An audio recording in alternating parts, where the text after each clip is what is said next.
What's up, y'all? It's Thursday. I hope everybody out there is happy and healthy. So let's go ahead and get down on this video. And I want to talk about the roast of Kevin Hart that aired on Netflix. And a lot of people are very disturbed by the content that Tony Hinchcliffe produced as it pertains to him roasting Kevin Hart when he made that reference to George Floyd.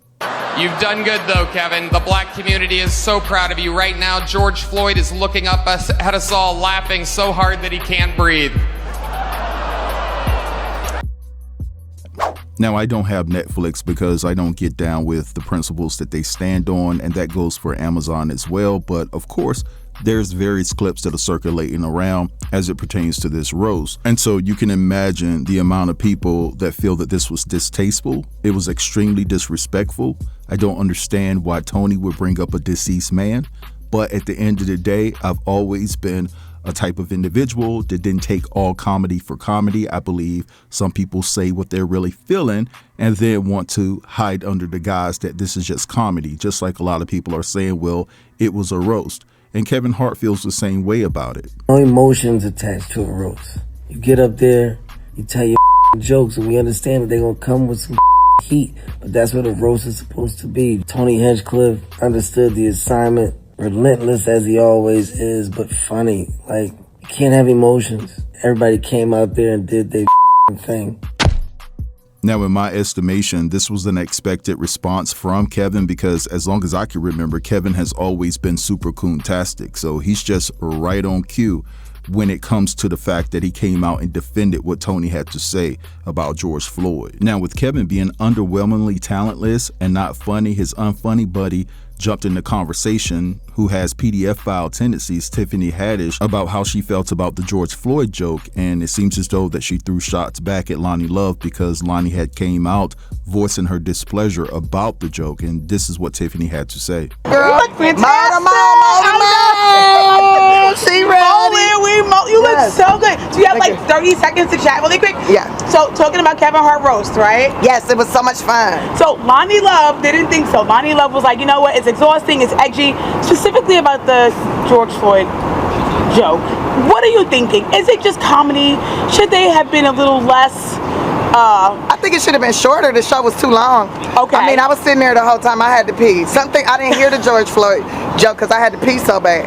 So you went to the bathroom with I was a glorified seat filler, and I was tired. Well, also, I mean, Loni and other people were like, oh, maybe it was a little too racially motivated. What do you think as far as like the jokes? Is this just comedy, or are people taking it too seriously? Is this all comedians saying it that wasn't invited? Thanks, Miss Haddish. You are such a goofy bitch. Tiffany really thought she said something with that walk-off, huh? And this is the same chick that used to wash her cat in the bathroom at gas stations when she was trying to make it in Hollywood and she was homeless. But she did all of that to really do nothing with her career but be a puppet for Hollywood. And so once Hollywood realized that she was just terrible at being a comic, they had another job for her. And that job was to push the racial stereotype propaganda that has been placed on black and brown people for so many years, like showing up to the 2019 Met Gala with chicken. Come on now. But anyway, Lil Rel, he had something to say about this, and he doesn't like what was said about George Floyd at all. Check out what Lil Rel had to say. What up, y'all? All right, I'm gonna say this, right? You know, I ended up catching up and watching a Kevin Hart roast. Shout out to Naeem Lynn, shout out to Cheryl Underwood, shout out to Chelsea Handler, Kat, Kev, you know, it was some funny people on there, and people gotta know roasting it is what it is, and it can go below the belt. What I am annoyed by, and I'm just keeping it 100, y'all, just keeping it 100, and I wonder how I would have reacted if I was there. I couldn't attend because I've been in upstate New York shooting a movie. I don't understand, like, it's one thing to roast the people that's there. It's one thing to roast the people that may be in the audience there. Roasting somebody that, number one, is dead, number two, that's not there, Number three, that the implications of why you should joke about that. Like Tony Hinchcliffe joke about George Floyd didn't make sense to me. There was no reason to bring George Floyd into this. You know, it just was disgusting. And I do feel a certain way that the audience was okay booing Draymond Green every time his name was mentioned, or just, you know, so y'all could boo. We know people was booing in there, but you don't boo Tony Hinchcliffe right after that. I'm starting to understand, and I get it, man, and I'm okay with not being a part of a lot of this cliquey bull that's in comedy or in our business that some of y'all may think I'm a part of, but I'm not. I 100% would have booed that and probably walked out. That's all I'm saying. Come on, y'all. Like, I do think times we are like too sensitive about certain things.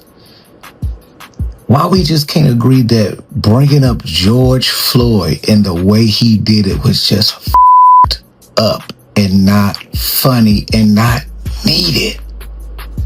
It wasn't even needed. So, whatever. Congrats to Kevin Hart.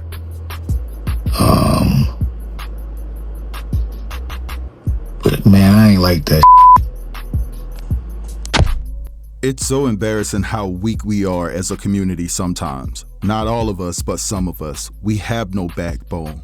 We walk around frightened, timid, afraid to speak our piece, and they just keep putting the Vaseline where the sun doesn't shine, and they keep on hunching every time and every chance that they get. Now, let me say this. I've said this before, I believe, but my two best friends are white.